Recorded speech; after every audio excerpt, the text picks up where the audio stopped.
Oi, eu sou Teca Gondim, sou pianista e sou professora da Escola de Música da UFBA. Eu sou Toto Portela, sou flautista, flautista da OSBA, da Orquestra Sinfônica da UFBA também, certo? E nós dois juntos temos um duo, né? Teca e Toto, Toto e Teca, como vocês querem chamar, tanto faz. Chamando um outro vem, né? E a gente já toca junto há quantos anos? Mais de 30. A gente se conheceu em 81, começamos a tocar formalmente mesmo, acho que foi em 83, quando eu voltei do festival do Civebra, Festival Curso Internacional de Verão de Brasília. E aí não paramos mais. Mas sei que nosso primeiro recital juntos foi em 87. Foi o primeiro recital mesmo, que foi de flauta e piano, nós dois juntos. Uma hora tocando música, nós dois, é isso mesmo. Pela primeira vez. Aí uma coisa, o apelido dele é Tota, mas o nome dele é Antônio Carlos e o meu nome é Maria Tereza. Então Tota e Teca, né? É como a gente... mas se me chamar de Antônio Carlos eu não vou atender, não vou nem achar que sou eu. Essa é a sua mãe, né? Que chamava você Antônio Carlos. Pra dar carão, mas pois é, eu já perdi consulta em médico por causa disso. Me chama senhor Antônio Silva, não sou eu, não fui. Né? Pois é. E aí, que mais? Aí, a sonata, né? A sonata, pois é. A música que a gente vai tocar é a sonata de Poulenc, para flauta e piano, né? Essa sonata daqui, tá vendo? Pro livro, vocês veem que a gente não está usando cópia Xerox, que é crime, a gente compra livro original, né? Então, o que é que acontece? Essa sonata, Francis Poulenc, quem foi Francis Poulenc? Foi um pianista, compositor francês.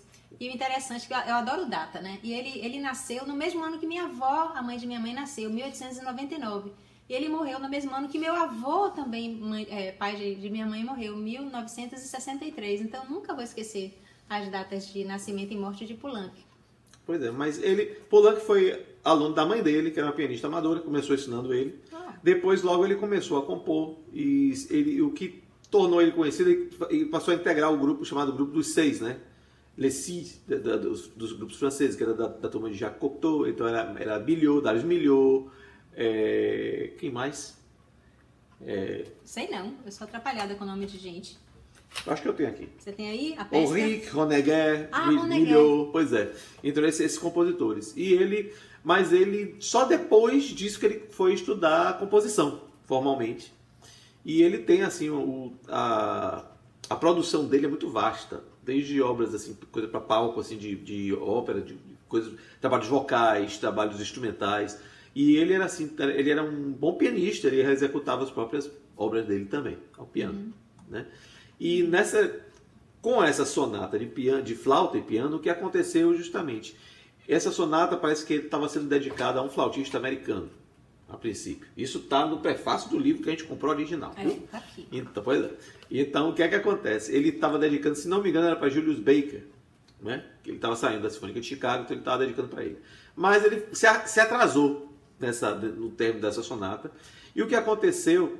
Teve uma sociedade, como é que chama? Fundação, que tinha uma patronessa, que era Elizabeth Coolidge. Então, o que aconteceu? Essa fundação encomendou a ele uma obra em homenagem a ela. Né? Ela parece que ela tinha falecido, então encomendaram em homenagem a ela. E ele pensou, fazer logo a sonata de flauta. Tinha esse negócio, não sei se essa sonata de flauta que ele fez era a mesma do início, que ele queria dedicar para o Julius Baker, ou se foi outra coisa, ninguém sabe isso. Deve ter sido mesmo. Provavelmente ele pegou alguns rascunhos e terminou. E o que é que acontece? Ele ligou para Jean-Pierre Rampal, que era não sei se vocês sabem quem era, mas foi um grande flautista do século XX. Né? Se não fosse Rampal, talvez eu não fosse flautista. Porque o que acontece é que ele levou a flauta a um nível como um instrumento solista que antes ninguém tinha conseguido fazer. Né? Ele gravou, imagina, o cara gravou tudo quanto era de música, de repertório feito para flauta, ele gravou tudo. Né? E tocava de tudo. Ele encomendava a música, ele pedia música para os amigos dele, pedia música para outros compositores. Né? E fez transcrições também, até por recomendação dos próprios compositores. O concerto de Khachaturian mesmo, foi o próprio Khachaturian falou, porque você não transcreve. Ele pediu para Khachaturian para escrever um concerto para flauta. Ele falou, rapaz, transcreva o de violino. Você não gosta dele? Que parece que ele elogiou o concerto de violino. Ele falou, então transcreva para flauta. E ele transcreveu e tocou aquela zorra. Então, na época, ninguém não se imaginava que o flautista ia tocar repertório de violinista. E ele tocava tudo. Ele gravou as 4 estações de Vivaldi. Foi quem primeiro fez essas coisas. Então, assim, ele levou o instrumento a um nível como solista que antes era impensável, né? Então, quer dizer, Rampal, ele era francês também, era amigo de Poulenc. Então, Poulenc ligou para ele e falou, olha, o negócio é o seguinte, eu estou sendo pago pelos americanos para escrever uma sonata para uma mulher que eu nem conheço. Mas eu conheço você, então essa sonata vai ser sua. E o melhor de tudo é que está pagando são os americanos. Estava encomendado essa sonata por $750 para ele, né? E ele compôs essa sonata e justamente a premiere foi feita, na França, foi feita pelo próprio Poulenc tocando com o Rampal, né? E depois, digamos assim, a primeira apresentação nos Estados Unidos foi com o Rampal, só que com o Robert Veron Lacroix, que era um pianista que tocou muitos anos com o Rampal, né? E se apresentaram exatamente no Coolidge Auditorium, né? Lá nos Estados Unidos. E tem outra história engraçada dessa sonata, que o Poulenc conseguiu um outro lugar para poder tocar essa sonata. E chamou Rampal, mas Rampal não ia poder. E aí ele indicou um aluno dele, que era o Michel Debosc. E Michel Debosc, na época ele era jovem, né? E tudo assim, comprou o livro, né? Levou para casa, estudou, botou metrônomo, estudou, né? Todo preocupado, fazendo bonitinho, né? Aí foi pro primeiro ensaio com o Poulenc. Aí quando chegou lá, que ele começou a tocar, Poulenc parou. Que é isso? Que andamento rápido é esse? Aí Debosc, o seu andamento, está aqui escrito. Ele falou, eu não escrevi nada disso, quem botou isso foi o editor. Meu andamento não é esse, não. E aí pronto, no final ele teve que reaprender tudo com o próprio Poulenc. Mas foi ótimo com o próprio Poulenc. Ele tocou e no final o Poulenc ficou satisfeito. Michel Debosc hoje em dia é uma referência também, um dos grandes flautistas do século XX. Né? Ainda é vivo, né? Já está bem velhinho, mas é uma grande figura, super simpático, é isso aí. Faltou dizer uma coisa, essa sonata, a data dela é de 1957, que eu adoro o número. Então é uma sonata da metade do século XX, né? Ela já está no início da segunda metade do século XX. Então ela tem esse sabor assim, ainda um pouco romântico, né? Mas ela tem uma coisa de jazz também que eu adoro. Tem uns acordes super bonitos. Então é uma sonata que a gente ouve sentindo muito prazer. Ela tem 3 movimentos, né? Desculpa, a gente ouve e a gente toca também, né? A gente toca Esse sentindo terceiro muito prazer. movimento é super legal, super gostoso. E são 3 movimentos assim de bastante contraste, né? O primeiro é um movimento mais sério, o segundo é lindo, é muito tranquilo, assim, muito denso, assim, muito emotivo, né? E o terceiro é pura festa. A gente se diverte nesse terceiro movimento do início ao fim. Então ele é rock and roll, o terceiro movimento, é bem legal. Eu queria até falar alguma coisa sobre o segundo movimento. Que quem falou isso foi o Ransom Wilson, que Rampal conversou com ele. Ransom Wilson é um flautista americano, que a gente conheceu, inclusive. Que ele é inclusive natural da cidade que a gente morou lá, de Tuscaloosa. No Alabama, que a gente estudou, fez doutorado lá, nesse lugar. E Ransom Wilson falou que ele teve uma aula ele estudando com Rampal. Rampal disse para ele, que o Poulenc falou para ele, que esse segundo movimento, a sensação, o sentimento que ele teve tocando compondo aquela música, era uma música incrivelmente religiosa e celestial. A ponto assim, que a sensação dele era como que você está andando na rua, aí você passasse pela frente de uma igreja e ao entrar nessa igreja você se transformasse na própria Virgem Maria. Tem que imaginar como é a beleza do sentimento dele em relação a esse segundo movimento. Pois é. Muito interessante. Espero que vocês gostem, né? Essa sonata é linda mesmo, uma das coisas mais bonitas, eu acredito, do repertório de flauta e piano. Das que dá mais prazer pra gente de tocar. Pois é.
E gostaria de agradecer a Marcos Moreira o convite, né, para participar desse Festival de Música Internacional de Penedo, em caráter remoto.